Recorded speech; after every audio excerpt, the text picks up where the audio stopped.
আসসালামু আলাইকুম ওয়া রাহমাতুল্লাহি সকলকে আমাদের হিকমা অনলাইন মাদ্রাসার পক্ষ থেকে স্বাগতম। তো আজকে আমরা শিখব কি করে আপনারা আরবি একটি রচনা দিয়ে আপনারা অনেকগুলো রচনা আপনারা লিখবেন, ঠিক আছে? তো আজকে আমরা ইনশাআল্লাহ এটা আপনাদের দেখাবো। তো সকলকে আমাদের হিকমা অনলাইন মাদ্রাসার পক্ষ থেকে স্বাগতম। তো দেখেন আমরা শুরু করি। তাহলে এখানে আমি কয়েকটা রচনা লিখছি, দেখেন যে আল ইসলামু, এটা আপনাদের দাখিল বলেন, আলিম বলেন, সবার জন্য এটা কমন ইনশাআল্লাহ। তো এই যে কয়েকটা রচনার নাম লিখছি আমি এখানে, যে আল ইসলামু। আচ্ছা আমি একটু মার্ক করে দেখাই। এই যে আল ইসলামু, এরপর লেখছি আমি এখানে আল কোরআনুল কারীম, আল ইলমু খুলুকুন হাসানুন বিল ওয়ালিদাইন ওয়াজিবাতুত তুল্লাব।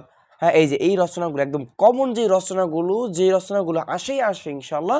তো দেখেন রচনা কিন্তু আপনাদের তিনটা থাকে, তাই না? একটা দিতে হয় আপনাদের, ইনশাআল্লাহ আপনাদের এখানে কমন পড়বেই। আপনারা আলিম বলেন অথবা আপনারা দাখিল বলেন, ঠিক আছে? আপনারা যেই বেচেরই হন ইনশাআল্লাহ আপনাদেরকে এখান থেকে কমন আসবে ইনশাআল্লাহ। তো দেখেন আমরা কি করে এই সবগুলো রচনা কিন্তু আমরা কি করে আলাদা করে শিখি। আল ইসলাম সম্পর্কে শিখি, আল কোরআন সম্পর্কে শিখি, আল ইলম সম্পর্কে শিখি, খুলুকুন হাসানুন বিল ওয়ালিদাইন। এইভাবে আমরা আলাদাভাবে শিখতে আমাদের অনেক কষ্ট হয়, তাই না? তো সেক্ষেত্রে আপনার লাস্ট বেঞ্চার হন এবং ফার্স্ট বেঞ্চার হন, আপনাদের সকলের জন্য এটা। এবং যারা ভালো করতে চান তাহলে আপনারা আলাদাভাবে শিখতে পারেন, সেটার বিকল্প নেই। কিন্তু যারা পারেন না বা যারা রচনা নিয়ে ভয় পান যে আমি রচনা দিবই না, তাদের জন্যে যে না, যে রচনা আপনাকে দিতে হবে এবং এই টিক্সটা যদি আপনি ফলো করেন, হ্যাঁ, তাহলে ইনশাআল্লাহ আপনি যে কোনো রচনা আসলেই আপনি দিতে পারবেন, একটু মাথার ব্রেনটা খাটিয়ে। তো দেখেন আমরা প্রথমে শুরু করব, ঠিক আছে? প্রথমে আমরা কীভাবে শুরু করবো দেখেন। প্রথমে আমরা লিখবো আল ইফতিতাহু, ভূমিকাটা আমরা লিখবো। প্রথমে আমরা ভূমিকা দিব। এই ভূমিকাটা সকল রচনার ক্ষেত্রে প্রযোজ্য। যে রচনায় আপনি আরবি, যেই রচনায় আপনি লেখেন, সকল রচনার ক্ষেত্রে আপনি এই ভূমিকাটা আপনি দিবেন। প্রথমে বলবেন আলহামদুলিল্লাহি রাব্বিল আলামিন আল্লাযী জাআলনা মিনাল মুসলিমিনা ওয়া নাযালাল কুরআনাল কারীম, হ্যাঁ, ওয়াসসালাতু ওয়াসসালামু আলা সাইয়্যিদিনা মুহাম্মাদিন সাল্লাল্লাহু। এই যে সাল্লাল্লাহু আলাইহি সাল্লাম, এগুলো বড় করে লিখবেন। অনেকে আপনারা সোয়াদ দিয়ে এইভাবে ব্র্যাকেট দেন, জি না, একটু বড় করে লিখবেন, কারণ আপনারা তো পুঁজি কম, ঠিক না? সেক্ষেত্রে আপনি একটু বড় করে লিখলে রচনা একটু বড় বড় দেখা যাবে। যেমন সাল্লাল্লাহু আলাইহি সাল্লাম, আল্লাহু তাবারাকা ওয়া তাআলা, এগুলো একটু বড় করে লিখবেন, ঠিক আছে? তাহলে ওয়াসসালাতু ওয়াসসালামু, হ্যাঁ, আসসালামু আলা সাইয়্যিদিনা মুহাম্মাদিন সাল্লাল্লাহু আলাইহি ওয়াসাল্লাম ওয়া আলা আলিহি ওয়া আসহাবিহি আজমাইন। এটা সকল রচনার ক্ষেত্রে এই ভূমিকাটা যে কোনো রচনায় আপনি লেখেন, যে কোনো সম্পর্কে লেখেন, যে কোনো ক্লাসের হোক, এই সকল ক্ষেত্রে এটা কি প্রযোজ্য, এই ভূমিকাটা, ঠিক আছে? এরপর আসেন আপনি যে রচনা সম্পর্কে আমরা এখন লিখব, হ্যাঁ, প্রথমে আমরা লিখবো তাআরিফু। এরপর আপনি বিষয় লিখবেন, আপনি কোন বিষয় রচনা করতে চাচ্ছেন। আপনি কি আল কোরআনুল কারীম সম্পর্কে লিখতে চাচ্ছেন, নাকি আপনি আল ইলম সম্পর্কে লিখতে চাচ্ছেন, আপনি ওইটা এখানে লিখবেন। তাহলে আমি মনে করলাম আমি কোরআনুল কারীম সম্পর্কে লিখতে যাচ্ছি, তাহলে আমি লিখবো এখানে যে তাআরিফু তাআরিফুল কোরআনুল কারীম, তাআরিফুল কোরআনুল কারীম। আমি কোরআনুল কারীমটা এখানে বসাই দেবো, বিষয় লিখে দিয়েছি এখানে, বিষয় ফিল ইসতিলাহ, ঠিক আছে? যে কোরআনুল কারীমের পারিভাষিক সংজ্ঞাটা আমি এখন এখান থেকে দিব। এক্ষেত্রে আপনি বলবেন যে ক্বালা আল্লাহু তাআলা ফি কোরআনিল কারীম, ঠিক আছে? এরপর আপনি আয়াত দিবেন এখানে কোরআন সম্পর্কে। আপনি যদি কোরআন সম্পর্কে রচনা লিখতে চান, তাহলে কোরআনের আয়াত দিবেন। ফাকরাউ মা, আপনার আয়াত আছে আপনার কোরআনের অনেক রকম আয়াত রয়েছে, সেগুলো আমরা দিব। আপনার যেমন আল্লাহ তাআলা বলছেন যে ফাকরাউ মা তায়াসসারা মিনাল কোরআন, কোরআন হতে যা সহজতর তাই তোমরা তেলাওয়াত করো, ঠিক না? এই যে কোরআন উতলু মা উহিয়া ইলাইকা মিনাল কিতাব, অর্থাৎ এই পরিচয়ের মধ্যে আপনি কোরআনের একটা আয়াত দিবেন, ঠিক আছে? কোরআনের একটা বা দুইটা আপনি আয়াত শিখবেন। এই যে কোরআনের একটা বা দুইটা আপনি আয়াত শিখে এখানে আপনি ঢুকাই দিবেন, ঠিক আছে? এরপর আসেন, এরপরে আমরা বলবো ওয়াজা ফিল হাদিসি শরীফি শরীফি ক্বালা রাসূল, এটা রাসূলুল্লাহ, হ্যাঁ, লেখাটা বুঝা যাচ্ছে না? তো ক্বালা রাসূলুল্লাহি সাল্লাল্লাহু আলাইহি ওয়াসাল্লাম, এই যে হাদিস, আপনি হাদিস দিবেন। একটা হাদিস আপনি শিখলেন, তাই না? আর আপনি 10 মিনিট পরে একটা হাদিস যদি আপনি বলতে না পারেন, তাহলে কেমন স্টুডেন্ট, তাই না? দুই একটা হাদিস অবশ্যই যে কোনো টপিক সম্পর্কে আমাদেরকে জানা উচিত আমাদের, বিশেষ করে আল কোরআন, হ্যাঁ, তারপরে হচ্ছে ইলম, খুলুকুন হাসানুন, এগুলো সম্পর্কে আয়াত হাদিস জানার প্রয়োজন আছে বা আমরা পারি আশা করি, নাহলে আমরা শিখে নিব। তাহলে আপনি এখানে দিবেন যে খয়রুকুম মান তাআল্লামাল কুরআনা ওয়া আল্লামা, সর্বোত্তম ওই ব্যক্তি যে কোরআন সম্পর্কে শিক্ষা দেয়। এইগুলো সম্পর্কে আপনি যে একটা হাদিস আমরা কি করব, আমরা মুখস্থ করে এখানে আমরা একটা বা দুইটা হাদিস আমরা লিখে দেবো ইনশাআল্লাহ। এরপর দেখেন, এরপর হচ্ছে আহাম্মিয়াতু মানে গুরুত্ব। আপনি যে টপিকটা লিখবেন এই টপিকের গুরুত্বটা সম্পর্কে এখন আপনি লিখবেন, যে এই টপিক এত এত গুরুত্বপূর্ণ, হ্যাঁ, এত এত গুরুত্বপূর্ণ, এখন আমরা এটা লিখব। আচ্ছা, তো দেখেন তাহলে আমরা আহাম্মিয়াতু মানে গুরুত্ব লিখবো। যে কোনো টপিক সম্পর্কে দেখে আমাদের আল কোরআনুল কারীম হতে পারে, ইলমু হতে পারে, কুরআন হাসানুন বিল ওয়ালিদাইন, যে টপিকে লিখি তো টপিকের গুরুত্বটা আমরা এখন তুলে ধরবো, ঠিক আছে? তো দেখেন এই যে এখানে বিষয় লিখছি, আপনি এখানে বিষয়টা লিখে নেবেন।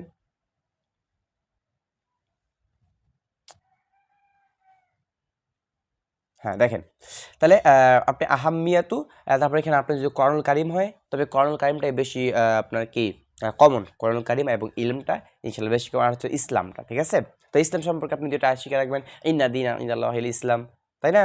এভাবে কয়েকটা আয়াত আপনি শিখে রাখবেন, কয়েকটা হাদিস শিখে রাখবেন, দুই একটা হাদিস। হ্যাঁ, তাহলে আপনার লিখতে সুবিধা হবে। যত বেশি আপনার মুখস্থ বিদ্যা থাকবে তত আপনার লিখতে সুবিধা হবে। ঠিক আছে, তাহলে আহাম্মিয়াতু এখানে আপনি বিষয়টা দিবেন, যেমন আহাম্মিয়াতুল কোরআনুল কারিম। ঠিক আছে, এটা দেবেন। তাহলে আহাম্মিয়াতুল বিষয়ে লেখা, এবার রাখবেন যে কাল বাহারি ওয়াকুলনা, হ্যাঁ ওয়াকুলনা তুল্লাবু মিনাল বিদায়াতি বিদায়াতিল হায়াতি ইলা নাহায়াতি আন্নাল্লাহ তাবারাকা ওয়া তাআলা আলা হায়াতিনা আসহালা বিকাওয়াইদিহি ওয়া তা'রিফুহুম বিল কোরআনি ওয়াস সুন্নাতি। এবার আবার বিষয় আপনি নামটা লিখবেন এখানে, যা লিখছি আমরা এখানে এটা লেখা। এবার আপনি এখানে বিষয় আছে, যেখানে যেখানে বিষয় ওইখানে আপনি যে সম্পর্কে লিখতে যাচ্ছেন রচনাটা, ওই বিষয়টা আপনি লিখে দেবেন। এফ মাউদুউ, দেখেন মাউদুউ ফি মুহিম্মি ফিল মুহিম্মি ফি হায়াতিল মুসলিমিনা। হ্যাঁ, এবার আবার বিষয় লেখা, আবার এখানে বিষয় লিখবেন। ঠিক আছে, বিষয় লেখার পরে দেখেন, বিষয়টা লেখার পরে এরপরে হচ্ছে ইসাইদুন নাস আলা আইয়াকুনু মুমিনিনা মুমিনিনা কামিলিনা কা মুসলিমিন মিন ওয়াজিবুনা আন নারিফা মিন লেখা। এরপর আপনি আবার ওই বিষয়টা আপনি কি করবেন, এখানে লিখে দেবেন যে সম্পর্কে আমরা রচনাটা লিখতে চাচ্ছি। এরপর ফায়দা, এই যে ফায়দা, হ্যাঁ ফায়দা উপকারিতা, আপনি যে বিষয়ের উপকারিতা লিখবেন, যে বিষয়টা আপনি দিতে চাচ্ছেন ওই বিষয়টা আপনি এখানে লিখে এরপর লিখবেন যে নাহনু নাআলামু আন্নাল ইসলামা দীনুন ওয়াহিদুন মাকবুলুন ইনদাল্লাহি তাআলা ওয়াল কুরআনু বিহিন নাসু মিনাজ জুলুমাতি ইলাল জান্নাতি ওয়াল ফালাহি ওয়ান নাজাতি মিন ইউহাবিল আইয়াফহামা আহাম্মিয়াতু। এরপর আবার এখানে আপনি কি করবেন, ওই বিষয়টা লিখে দিবেন যে বিষয় রচনা লিখতে চাচ্ছেন। ওকে, এরপরে আই আইয়াতিয়া ইয়ানজাহ ইলা ফিদ দুনিয়া ওয়াল আখিরা, এটাকে আপনারা লিখবেন। এরপর আসি আমরা আল খাতিমাত একদম পরিসমাপ্তি আসি আমরা, উপসংহারটার মধ্যে আসি আমরা নাফহামু বিতিলকাল মুনাফাশা কি মুনাফাশাতি আহাম্মিয়াতি ফি হায়াতিল ইসলামি মাকালাতুন ফালিহাযা ইয়াজিবু আলা কুল্লি মুসলিম আইয়ারাফা আন। এরপর আপনার যে বিষয়টা আপনি ওই বিষয়টা এখানে লিখবেন। এরপর আইয়ানালা, এই যে আইয়ানালা সালামু ফিদ দুনিয়া ওয়াল আখিরা বিতাকঈমি والمناسب ويجب أيضا أن يدعو إلى الله تعالى للمغفر। এই পর্যন্ত, জাস্ট এই পর্যন্ত যেইভাবে দিছে আপনারা এইভাবে জাস্ট এখান থেকে দেখে দেখে আপনারা একটু লিখে নিন, এখনো সময় আছে। ঠিক আছে, বেশিক্ষণ সময় লাগবে না। এই যে আপনারা এখান থেকে ভিডিওটা অফ করে এরপর আপনারা লিখে নিতে পারেন। ঠিক আছে, এই যে এই রচনাগুলো আপনার সবটির জন্য একটা ফর্মেট। তবে আপনার জন্য উপদেশ হচ্ছে এই যে আপনারা এই প্রত্যেকটার জন্য একটু আয়াত শিখতে হবে। একটা আয়াত, ছোটো ছোটো আয়াতগুলো আপনারা মুখস্থ করে নেবেন, বা গুগল থেকে আপনারা সার্চ করে নিতে পারেন যে ইসলাম সম্পর্কে একটি আয়াত, কোরআন কারীম সম্পর্কে একটি আয়াত বা একটি হাদিস, খুলুকুল হাসানা সম্পর্কে একটি আয়াত, হ্যাঁ লিখতে পারেন লাকাদ কানা লাকুম ফি রাসূলিল্লাহি উসওয়াতুন হাসানা। হ্যাঁ, এটা সম্পর্কে বিল ওয়ালিদাইনি ওয়াকাদা রাব্বুকা আল্লা তা'বুদু ইল্লা ইয়্যাহু ওয়া বিল ওয়ালিদাইনি ইহসানা, এগুলো লিখে নিতে পারেন। ঠিক আছে, আচ্ছা, তাহলে প্রত্যেকটা সম্পর্কে একটা আয়াত আপনি গুগল থেকে বা যে কোনোভাবে আপনি কালেক্ট করে মুখস্থ করে নেবেন। ঠিক আছে, তাহলে এই যে এই সম্পূর্ণটা আপনারা কী করবেন, এখান থেকে লিখে নেন। স্ক্রিনশট দিয়ে আপনি রাখতে পারেন, আপনার নিচে স্ক্রিনশট দিয়ে রাখতে পারেন, অথবা আপনি ভিডিওটা অফ করে করে এই যে এরকমভাবে আপনি লিখেও নিতে পারেন। ঠিক আছে, তাহলে অবশ্যই ইনশাল্লাহ আপনাদেরকে নাম্বার 100% দিবে ইনশাল্লাহ। আপনি যদি লেখেন, না লেখার চাইতে লেখা অবশ্যই ভালো। ঠিক আছে, আপনি আলাদা করে মুখস্থ করার চাইতে আপনি এটা মুখস্থ করে দিবে ইনশাআল্লাহ, এটা অবশ্যই গ্রহণযোগ্য হবে। ঠিক আছে, তো এটা আপনারা একটু লিখে নেন, এই যে এটা লিখে নেন খাতিমাতু, হ্যাঁ এটা লিখে নেন।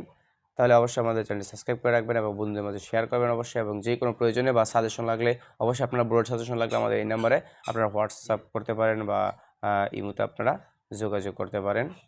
হ্যাঁ, সকাল চ্যানেলটি সাবস্ক্রাইব করে রাখবেন। আমাদের পেজের নাম হচ্ছে আল হিকমা অনলাইন মাদ্রাসা এবং আমাদের ইউটিউব চ্যানেল নাম হচ্ছে আল হিকমা অনলাইন মাদ্রাসা, সার্চ করলে আপনারা পেয়ে যাবেন। আজকে এই পর্যন্তই, আবারও আসবেন নতুন কোনো টপিক নিয়ে। আসসালামু আলাইকুম রহমতুল্লাহি ওয়া বারাকাতুহু।